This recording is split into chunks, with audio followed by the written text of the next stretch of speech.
अस्सलाम वालेकुम नाज़रीन। एमए करंट न्यूज़ में आपका खैर मकदम है। खबरों के साथ मैं सैयद अहमद अली। आइए नाज़रीन देखते हैं आज की अहम। कर्नाटक असम्बली इंतखाबात में कांग्रेस ने 108 नशिस्तों पर कामयाबी हासिल करते हुए और 23 सीटों पर आगे हैं। बीजेपी ने 51 हलकों से कामयाबी हासिल की और 17 हलकों में आगे चल रही है।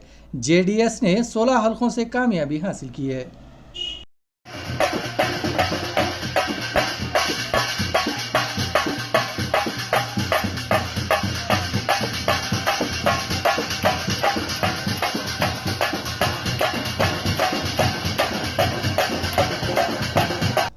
कर्नाटक असम्बली इंतखाबात में कांग्रेस की शानदार मुजाहरा और इब्तदाई रुझानात के बाद हैदराबाद में तेलंगाना कांग्रेस के दफ्तर गांधी भवन में जश्न मनाया गया, जहां पार्टी के पुरजोश कारकुनों और लीडरों ने इस कामयाबी पर मसरूर होते हुए जश्न मनाया।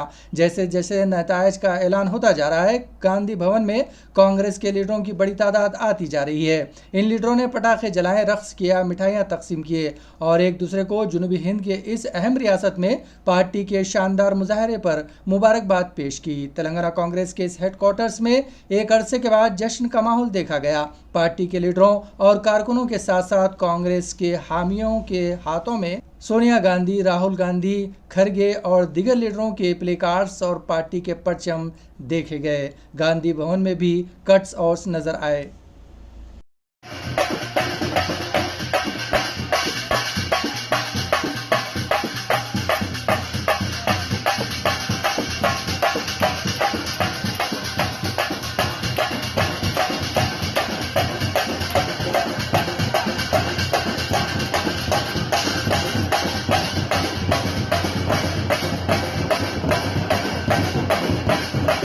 कर्नाटक असम्बली इंतखाबात में कांग्रेस ने 35 नशिस्तों पर कामयाबी हासिल कर ली है। बीजेपी ने 16 और जेडीएस ने 3 हलकों से कामयाबी हासिल की है। कांग्रेस को 88 हलकों में सबकत हासिल हुई है और बीजेपी 55 हलकों में आगे है।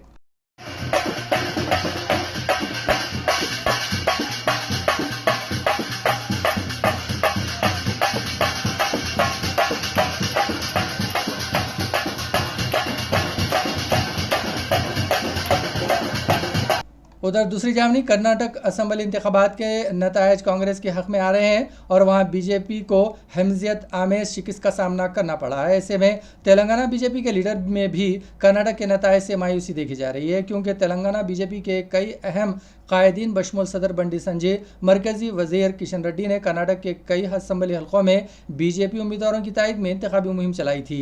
तेलंगाना बीजेपी के सदर बंडी संजय ने जितने भी हलकों में बीजेपी की इंतखाबी मुहिम चलाई थी, इनमें बीजेपी को तीसरी और 5वीं पोजीशन पर है और इन तमाम को शिकस्त का सामना करना पड़ा है। कर्नाटक इंतखाबात में बंडी संजय ने चिंतामणि, मोलगागुल, बागेपल्ली, गोरीबेदर नूर और पकाजनूपुर असम्बली हलकों में इंतखाबी मुहिम चलाई थी। वहां बीजेपी को शिकस्त का सामना करना पड़ा।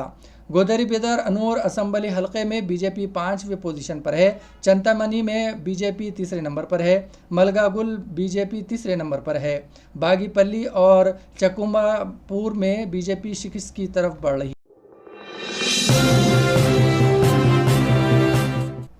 कांग्रेस के सीनियर लीडर जयराम रमेश ने कहा है कि कर्नाटक में इंतखाबी नतायज के मुताबिक कांग्रेस पार्टी जीत गई और वजीर आजम नरेंद्र मोदी हार गए। इस सिलसिले में उन्होंने एक ट्वीट करते हुए कहा है कि कांग्रेस पार्टी ने मुकामी मसाइल जैसे रोजी रोटी, ग़िज़ाई तहफ़्फ़ुज़, कीमतों में इजाफा, किसानों की परेशानियों, बरक़ी की फ़राहमी, बेरोज़गारी और बदअनवानियों के ख़िलाफ़ जंग लड़ी है। वज़ीर आज़म मोदी ने तफ़रीक़ा की तशहीर की है।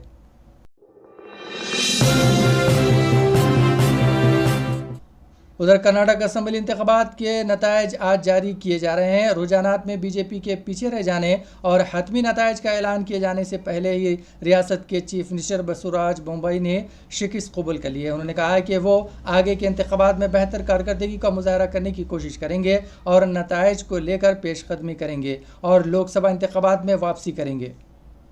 कि जो निर्णय है हम उसका स्वीकार करते हैं और उनका जो निर्णय है वो गौरव भी करते हैं और ये जो डिबेकल है वो पार्टी मैं खुद उसका जिम्मेदारी लेता हूँ और आगे दिनों में इसका मल्टीपर्पज़ कारण है, सब कारण ढूंढ के सही करके हम एक राष्ट्रीय पार्टी है, नेशनलिस्ट पार्टी है, फिर से संगठित करके पार्लियामेंट इलेक्शन में कहाँ गलती हुआ है?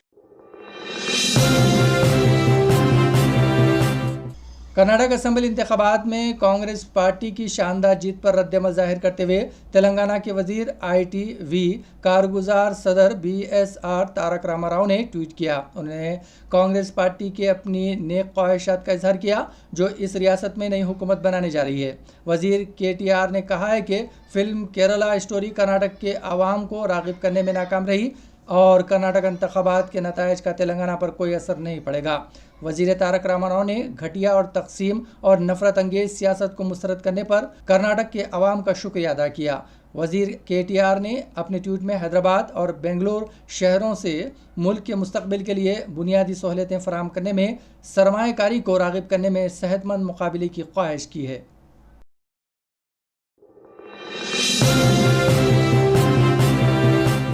कांग्रेस के साबिक सदर राहुल गांधी ने पार्टी की कामयाबी पर रद्द-ए-अमल जाहिर करते हुए इसे नफरत पर मोहब्बत की जीत करार दिया। उन्होंने मीडिया से मुखातिब करते हुए कहा है कि कर्नाटक में नफरत का बाजार बंद हुआ और मोहब्बत की दुकानें खुल गई हैं। राहुल गांधी ने कहा है कि हमने 5 वादे किए थे, मैं फिर कहता हूं कि ये वादे पूरे किए जाएंगे। मैं कर्नाटक की जनता को, कर्नाटक में कांग्रेस पार्टी के सब कार्यकर्ताओं को, सब नेताओं को और जो हमारे सब नेताओं ने कर्नाटक में काम किया उनको बधाई और धन्यवाद देता हूं।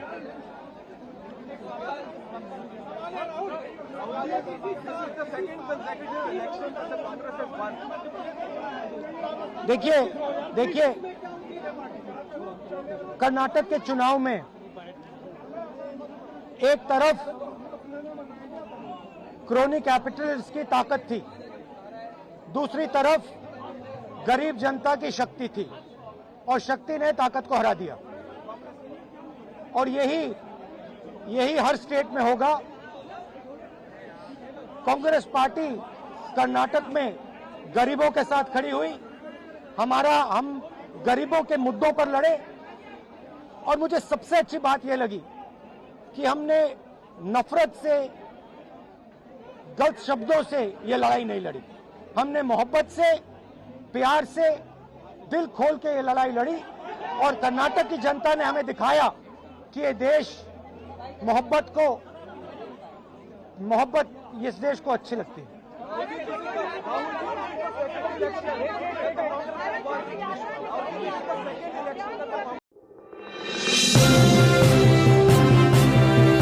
उधर समाजवादी पार्टी के मजबूत गढ़ रामपुर के सवार असेंबली हलके के ज़िमनी इंतखाब में वोटों की गिनती मुकम्मल हो गई है। यहां से बीजेपी के हलीफ जमात अपना दिल की उम्मीदवार शफीक अहमद अंसारी ने सवार असेंबली के ज़िमनी इंतखाब को जीत लिया है। 24वें और आखिरी राउंड के बाद अपना दिल के उम्मीदवार शफीक अहमद अंसारी 10,000 से ज़्यादा वोटों से कामयाबी हासिल किए हैं। दूसरी तरफ SP के अम्मी अनवर्धा चौहान दूसरे नंबर पर हैं। अपने दिल के उम्मीदवार को 6,700। कर्नाटक के वज़ीर तालीम BC नागेश जिन्होंने हिजाब पर पाबंदी लगाई थी, इलेक्शन हार गए। कर्नाटक के वज़ीर तालीम और BJP लीडर BC नागेश जिन्होंने कर्नाटक के तालीमी इदारों में हिजाब पर पाबंदी को नाफिज किया था और रियासत में मुसलमानों के माशी बाइकआउट पर जोर दिया था, वो अपने हल्के से इलेक्शन हार गए हैं। इसी के साथ नाज़रीन खबरनामा यहीं इख्तिताम पजीर होता है। हमें सारी टीम के साथ इजाजत दीजिए और हाँ, सब्सक्राइब कीजिए, लाइक कीजिए और शेयर कीजिए। इसी के साथ हमें इजाजत